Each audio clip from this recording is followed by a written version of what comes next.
Saviez-vous que depuis 1927, en Amérique du Nord, au cours du mois de mai, on souligne la parole, l'audition, la perte d'audition. On essaie de sensibiliser la population à ce problème, parfois gênant, parfois isolant. Pour en parler aujourd'hui, on reçoit nos audioprothésistes de chez Lob, Mme Michèle Fournier, M. Sébastien Lantier. Bonjour. Bonjour. Bonjour. Et chez Lob, durant le mois de mai, vous avez une campagne de sensibilisation plutôt spéciale par rapport à ce mouvement de masse. Exactement. Chez Lob, Santé auditive, le mois de mai a toujours été un mois très spécial pour nous parce que c'est justement une occasion de sensibiliser la population à l'importance de faire vérifier son audition. Justement, comme on peut vérifier, comme on va passer des tests pour la vue et également on va consulter justement nos dentistes régulièrement. Malheureusement, souvent, on va omettre de faire vérifier notre audition. Donc, encore une fois, c'est 80% quand même des gens qui ont des problèmes auditifs qui ne sont pas diagnostiqués ou traités. C'est beaucoup, effectivement.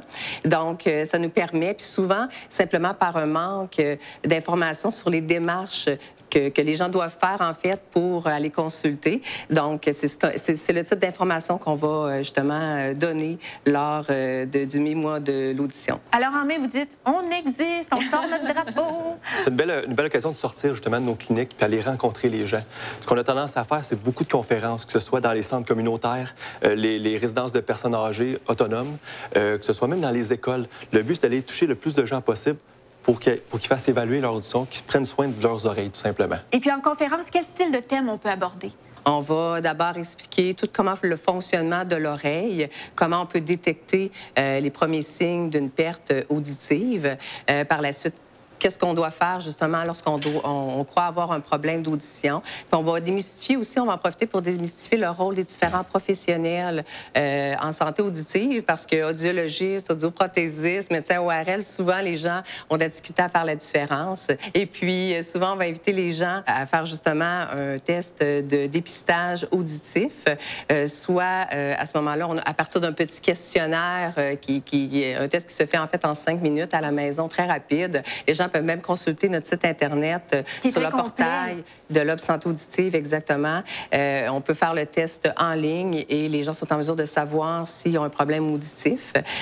Par le fait même, on organise également des journées de la santé en pharmacie où là, les gens peuvent vraiment avoir un petit, je dirais, un petit dépistage, peuvent faire un petit dépistage auditif. Peut-être déjà s'apercevoir d'une lacune. Exactement, parce que les gens aiment bien avoir comme un espèce de feedback, avoir une idée rapide, justement, à savoir si oui ou non on a un problème d'audition. Donc, c'est ce que ça permet, justement, d'avoir un résultat, ça met la puce à l'oreille, je vous dirais, à ce moment-là. Sébastien peut peut-être expliquer un petit peu le fonctionnement. En tant que tel, c'est assez simple. Ce qu'on va faire, c'est simplement utiliser le casque qu'on va placer sur les oreilles du patient ou de la personne qui se fait évaluer.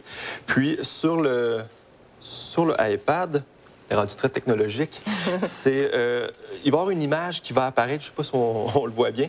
Quand on va appuyer avec notre doigt sur l'image, il va y avoir un son qui va être envoyé directement dans les écouteurs. Okay. Donc, si la personne l'entend, va prendre l'image, va la glisser dans le rond vert, comme de quoi il a entendu le son.